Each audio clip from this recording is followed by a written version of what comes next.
बिस्मिल्लाहिर्रहमानिर्रहीम, अस्सलाम वालेकुम। आप देख रहे हैं डॉक्टर एनफे और मैं हूं डॉक्टर अमारा फ़याज़।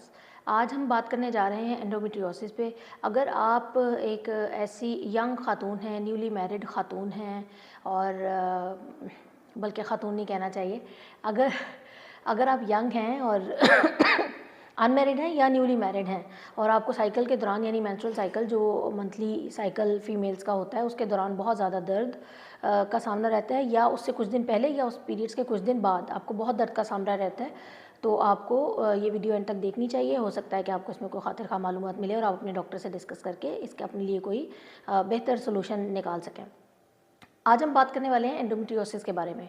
एंडोमेट्रियोसिस क्या चीज़ है, क्यों हो जाती है, अगर इसका इलाज ना किया जाए वक्त पे तो क्या हो सकता है, और अगर इसका इलाज करना चाहें तो क्या क्या ऑप्शंस हमें इख्तियार करने चाहिए, इस बारे में आज हम इस वीडियो में बात करेंगे। एंडोमेट्रियोसिस को समझने के लिए सबसे पहले आप इस चीज़ को देख लें कि जो फीमेल रिप्रोडक्टिव ट्रैक्ट है उसमें ओवरीज होती हैं, जिनको उर्दू में अंडादानी कहते हैं, और उसके अलावा फेलोपियन ट्यूब्स होती हैं। वो ट्यूब्स हैं जो कि अंडेदानी को बच्चेदानी के साथ यानी यूट्रस के साथ कनेक्ट कर रही होती हैं, वो फेलोपियन ट्यूब्स कहलाती हैं।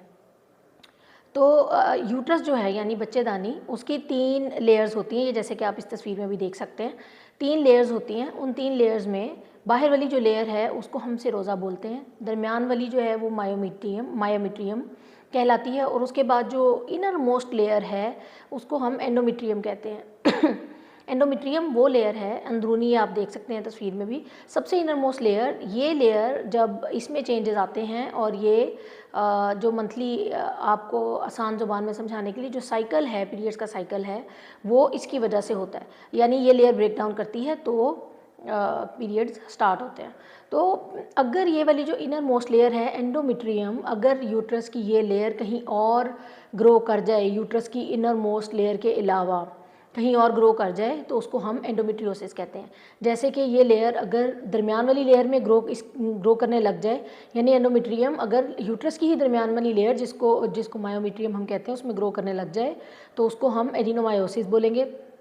उसके अलावा अगर यही एंडोमेट्रियम जो है अगर ओवरीज में ग्रो कर जाए, तो वहाँ पे ये सिस्ट की फॉर्म मतलब वहाँ पे ये एंडोमेट्रियोसिस तो कहलाएगा ही, लेकिन जो एंडोमेट्रियोसिस जब वहाँ पे जब ब्लीडिंग यूट्रस में हो रही है मंथली साइकिल के दौरान, तो फिर ओवरीज में भी होगी डेफिनेटली। एंडोमेट्रियम वहाँ पे भी ग्रो की हुई है तो ब्लीडिंग वहाँ पे भी होगी।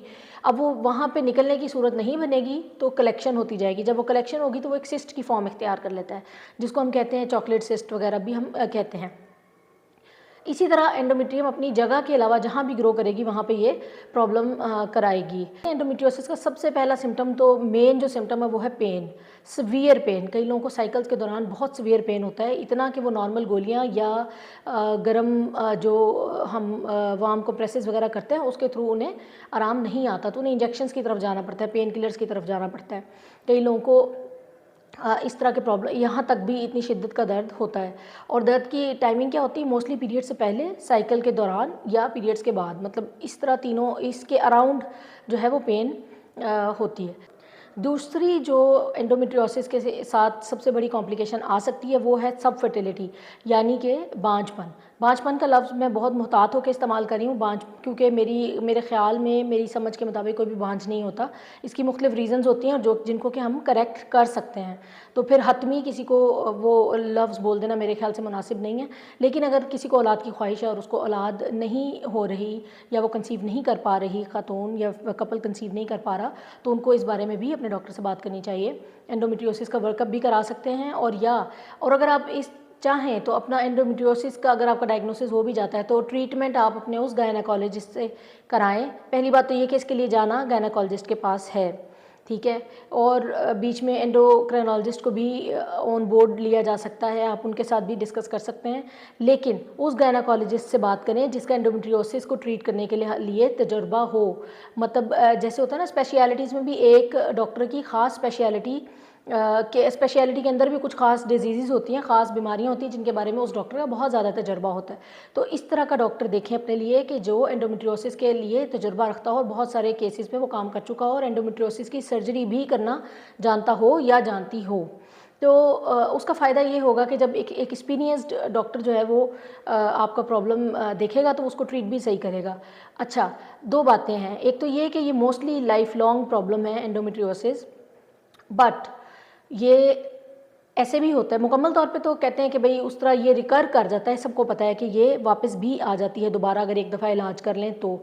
लेकिन बहुत सारी ख़वातीन जिनके अंदर कंसीव अगर वो कर लें तो कंसीव करने के बाद ये एंडोमेट्रियोसिस बहुत हद तक सुप्रेस हो जाता है, और बहुत सारी ख़वातीन ऐसी भी होती हैं जिनमें ये कभी वापस नहीं आता एंडोमेट्रियोसिस।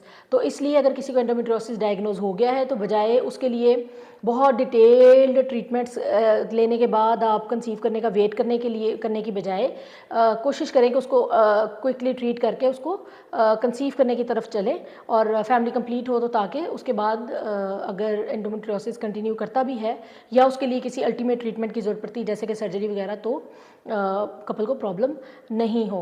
अगर ये वीडियो आपको पसंद आई है तो आप इसको लाइक कर दें और चैनल को सब्सक्राइब कर दें, और मज़ीद वीडियो के लिए और मुझे कमेंट्स में बता भी दीजिएगा कि अगर आप चाहते हैं कि इस टॉपिक पे हम मज़ीद वीडियोस बनाएं, मैं आपके लिए कोई और नॉलेजेबल वीडियोस लेके आऊँ इसी टॉपिक पे, तो मुझे ज़रूर आगाह करें कमेंट्स में। और इस वीडियो से रेलिवेंट अगर कोई क्वेश्चन आपके ज़हन में है तो आप मुझसे ज़रूर पूछें।